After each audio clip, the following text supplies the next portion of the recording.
Once Giles and Potsy were on board the Yushimaru #2 and the ship had disappeared over the horizon, there really wasn't much more we could do to protect them other than to get as much media attention as possible. We live in a media culture and, things don't happen unless it appears on television. Within minutes of Captain Watson sending out a press release, the media calls started pouring in. The phone ringing again, it's like 100,000 times. Steve Irwin. Steve Irwin. Steve Irwin. Steve Irwin. Phones have been literally ringing off the hook. Hold on a second. Steve Irwin. Well, Steve Irwin, speaking. Media is our most important weapon. We maybe can save 1 or 2 whales, but with the media, we can actually stop the hunt. So the media is very important, even though I don't like them. Steve Irwin.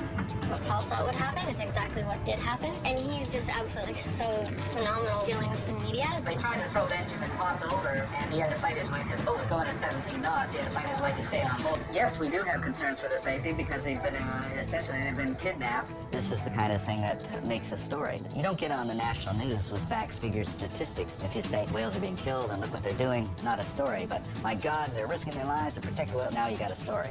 Environmentalists are chasing Japanese whalers. The high seas battle over whaling has intensified. Japan says the activists are pirates. The protesters say their men have been kidnapped. The boarding happened in waters the Australian government has proclaimed a whale sanctuary, but the Japanese whalers don't recognize the boundary. I said to the media, you know what? This is going to be your story. It's going to be a front page story. You're going to write it, and there's not a damn thing you can do about it. Thank you. Elements of a Hollywood blockbuster. Somewhere in the vast Southern Ocean, Potsy and Giles are being held aboard the Yushin II. The Japanese claim that the Sea Shepherds are terrorists and boarded their ship without permission. The Sea Shepherds consider it a successful direct action in their mission to save whales. Today is 24 hours since Potsy and Giles were held hostage. The Yushimaru #2 has not responded to any of our attempts to initiate radio contact. We're currently just drifting here, just waiting for any news. There are no ships in sight, nothing on the radar. I think everybody has their minds on Potsy and Giles. This is my Potsy's room. This is Potsy's bed where he normally would sleep. If he doesn't come back soon, I'm going to take it over because it's a lower bunk and it's a bit spacier and easy to get on. I do miss them, for sure. I definitely, there's a bit of a solemn fear on the ship now, and I think a lot of people are thinking of them. But at the same time, the longer they're on that ship, the worse it is for the whalers, and that's why we're here. I'm pretty sure they want to see it to its end, and they want to make sure it's as big as possible so that their sacrifice isn't in vain. Unlike the whalers, my crew are not here because of pay or benefits. They're here as volunteers because they care about the survival and the welfare of the world's whales.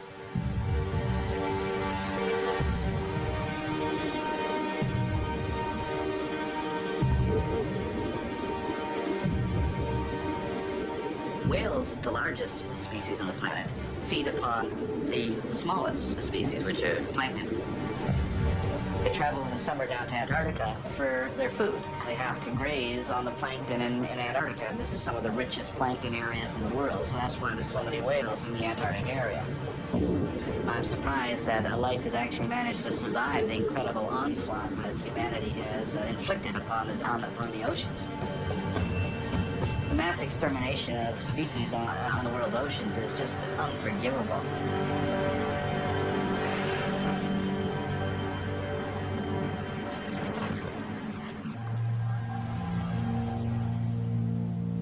Captain Watson, a legend in the environmental movement, is famous for his radical tactics. He burns the midnight oil, explaining the Sea Shepherd's controversial position to the media. I don't think they're going to convict anybody of piracy for stepping on board a vessel with a letter of intent. Captain Watson hasn't slept at all since this incident began. According to 2 in the morning. That's no problem, I'm up. We're going on well over 24 hours since he slept, and yet he's still going like a machine. At some point, we're going to have to tie him down and put him in his bed, I think, but for right now, he's still going strong.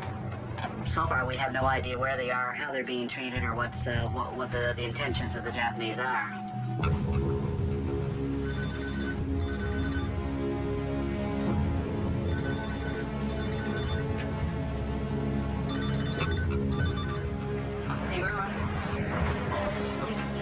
got a lot of media attention, and the one call that we're waiting for, all of us on the edge of our seats, hasn't come through yet, and that's a call from the Japanese whaling ship who's holding 2 of our crew members. Yeah, okay, excellent, great. Thank you. These are pirates themselves. They're poachers. They're down here killing whales. You know, I've spent 6 months tracking elephant poachers in East Africa, and, you know, we shot those guys. And so they're not much different than these poachers. We're simply trying to stop their illegal activity.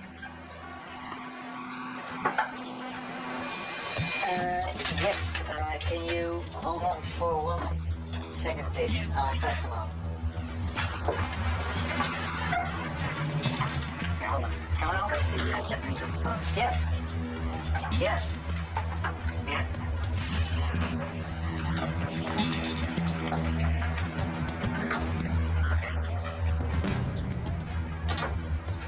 I don't think all those terms are really acceptable. Yeah, so we're not going to do that. Okay, we'll stand by for that. Thanks. They say, we'll return them if you keep your ship here, send the Zodiac 10 miles, no helicopter, no photography, no filming. You know, we're not going to get into those conditions. It's ridiculous. I am not about to send a boat 10 miles over the horizon that I have no control over. We're right here. If they want to deliver the crew to give them back, we'll take them. But we're not going to give in and say, oh, we're not going to interfere with your whaling operation. That's extortion. The Japanese made these demands on how they would return the guys, and I wasn't going to meet their demands. Potsy and Giles have now been held aboard the Japanese harpoon ship for 36 hours. Captain Paul Watson has rejected the list of demands presented by the Japanese whalers, further extending the crisis. We really mean it when we say that our #1 priority is the whales. Yeah. As much as I wanted to say, well, we'll do anything to get them back, we didn't say that. The most important thing is to stop the killing of whales. Giles and Potsy went on board knowing with the risk of fate, but even so, it's important that we do our utmost to make sure they get back okay. In my opinion, they'd be just a couple of sacrificial lambs on the media altar of the Sea Shepherd machine. We can come down here every year and do everything in our power, and we just don't have the ability to stop whaling forever. Governments have to agree to end the slaughter of whales, and without government intervention, it's never going to happen.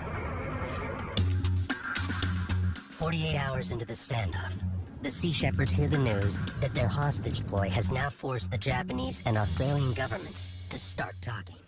Kevin Rudd is now having to deal with Japanese officials at the highest level.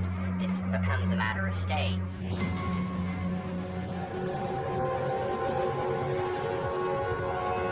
The Sea Shepherds get word that the Australian and Japanese governments have arranged for an Australian customs ship, the Oceanic Viking, to transfer Potsy and Giles from the Yushimaru to the Steve Irwin.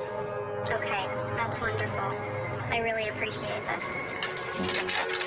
They're going to facilitate the transfer so that neither captain can place demands on the other, which is great because that way we don't have the restriction of having to say that we'll stop harassing their whaling activities. It's also great because it means we get Giles and Potsy back.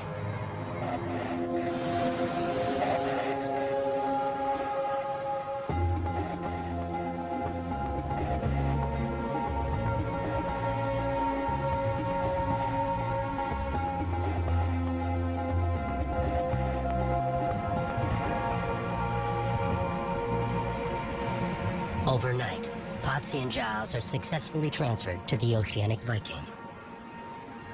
After Giles and Potsy had been brought over to the Oceanic Viking, they relayed some coordinates for us to meet them at so that they could deliver our crew members back to us. The Australian government gives the Sea Shepherds 7 hours to make it to a rendezvous point to pick up their crew members. They have a lot of ground to cover in very little time. I was just relaying when we were at to the engine room on the phone. I looked up while I was talking and noticed a harpoon vessel pretty close range. Oh, Jesus, it's just sailing right I think they probably knew exactly where we were. They must have seen us on radar. So I don't know if they're trying to skulk away. I think they're actually teasing us. We've got the Yoshimaru too, like clear vision. It's like 4 miles away. Are you serious? It looks pretty apparent that the ship had just dropped off the 2 guys and was off to join like the rest of the fleet.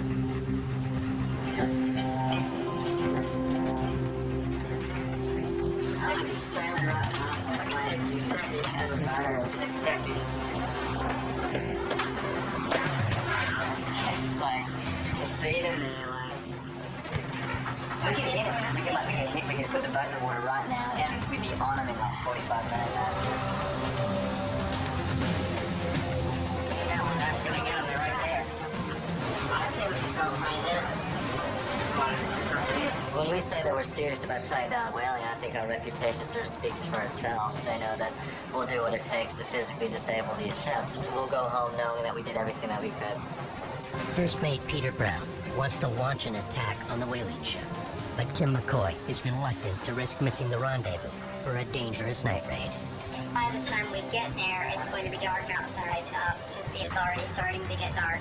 We're 4 hours from the rendezvous point. We have 7 hours till the established pickup time, which gives us an extra 3 hours. So now's our chance to get a run at them. We need to wait till we have those guys on board before we do anything. We don't want to jeopardize that. Paul was just fast asleep. He'd been awake for a solid like 50-something hours, I'm pretty sure. So we're trying to wake up Captain Watson right now to find out how he'd like to proceed. Kim goes down to the captain's cabin to get his orders. You see? Captain's up there. I think we should go after him. Captain Watson must decide if he wants to risk missing the crew exchange that took 2 governments 3 days to negotiate in order to launch a dangerous night attack in pitch-black Antarctic waters.